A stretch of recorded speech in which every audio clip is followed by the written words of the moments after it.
દાખલા નંબર 38 એક ફેક્ટરીમાં 50 કારીગરોના દૈનિક વેતનના નીચે આપેલા વિતરણનો વિચાર કરો।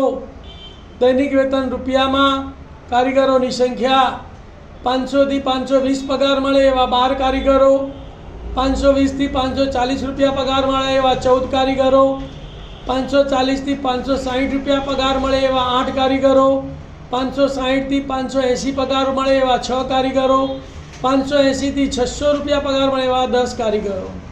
યોગ્ય રીતનો ઉપયોગ કરીને કારખાનાના કારીગરોના દૈનિક વેતનનો મધ્યક શોધો। ધ્યાન આપો ભાઈ, મધ્યક શોધવાનો છે। અહીંયા તમે વર્ગ જુઓ 500, 520, 540, 560, 580 બધીની અધસીમાં ચેક કરી તો બધામાં 20-20 નો વધારો છે। એટલે કેવી વર્ગ લંબાઈ છે? સમાન। સમાન વર્ગ લંબાઈ આપી હોય તો કઈ રીતનો ઉપયોગ કરવાનો? પદ વિચલનની રીત। કઈ રીતનો ઉપયોગ કરવાનો? પદ વિચલનની રીતનો આપણે ઉપયોગ કરીશું। તો પદ વિચલનની રીતમાં કેટલા ખાના? 5 ખાનાનો કોઠો બનાવવાનો। દૈનિક વેતન રૂપિયામાં, કારીગરોની સંખ્યા fi, મધ્ય કિંમત xi, ui વિચલન ui બરાબર xi - a/h અને fi ui। ધ્યાન આપો, પહેલા તો દૈનિક વેતન ઉતારી લેવાનું રકમમાંથી। 500 થી 520 વાળા 12, 520 થી 540 વાળા 14, 540 થી 560 વાળા 8, 560 થી 580 વાળા 6, 580 થી 600 વાળા 10 અને કુલ કારીગરો કેટલા છે? 50। એટલે સિગ્મા fi બરાબર 50। હવે મધ્ય કિંમત શોધીશું। તો મધ્ય કિંમતનું સૂત્ર શું છે? અધસીમા વત્તા ઉર્ધ્વસીમા ભાગ્યા 2, 500 વત્તા 520 ભાગ્યા 2। એ બહુ લાંબો સરવાળો ના કરવો હોય તો કેટલાનો વધારો છે? 20। 20 ના અડધા 10 આમાં ઉમેરી દેવાના એટલે 510। વર્ગ લંબાઈ કેટલી છે? 20। બધામાં 20-20 ઉમેરી દેવાના। પહેલી મધ્ય કિંમત કેટલી આવી?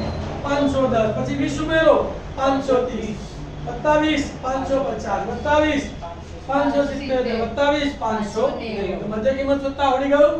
હવે વિચલન ui, તો જે વચ્ચેનું અવલોકન હોય અથવા જેની આવૃત્તિ સૌથી વધુ હોય એ બેમાંથી એકને આપણે ધારેલ મધ્ય કિંમત ધારવાનું। આપણે વચ્ચે અવલોકન 550 ને આપણે એ તરીકે ધારીએ છીએ। તો ધારો કે એ બરાબર 550। તો જેને ધાર્યું એનું પદ વિચલન એની ui કેટલી આવે? 0। ઉપર -1 -2, નીચે 1 અને 2।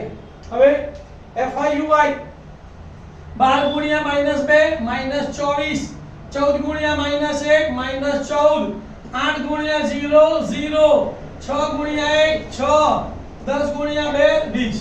સિગ્મા fi ui પહેલા ઋણનો સરવાળો કરીએ તો 24, તો 4 ને 4 8, 2 ને 1 3 એટલે -38, પ્લસ નો સરવાળો કરે 20 ને 6 26, 1 વત્તા 1 ઓછા બાદબાકી થાય। મોટીમાંથી નાની બાદ કરવાની, નિશાની મોટી સંખ્યાની। 8 માંથી 6 ગયા તો 2, 3 માંથી 2 ગયા તો 1, નિશાની મોટી સંખ્યા માઈનસ છે એટલે જવાબ કેટલો આવ્યો? -12। તો સિગ્મા fi ui બરાબર -12। હવે મધ્યકનું સૂત્ર આવે। મધ્યક x બાર બરાબર a plus sigma fi ui upon sigma fi ગુણ્યા h।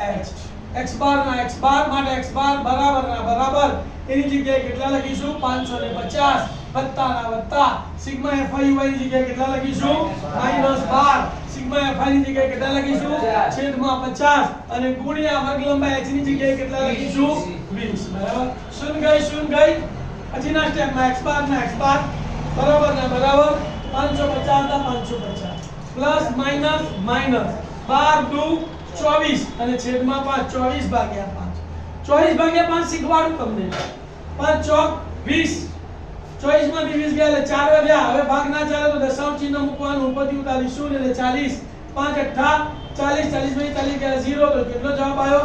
4.8। તો અહીંયા એક દશાંશ ચિહ્ન છે તો 550 ને પણ એક દશાંશ ચિહ્નમાં ફેરવવાના।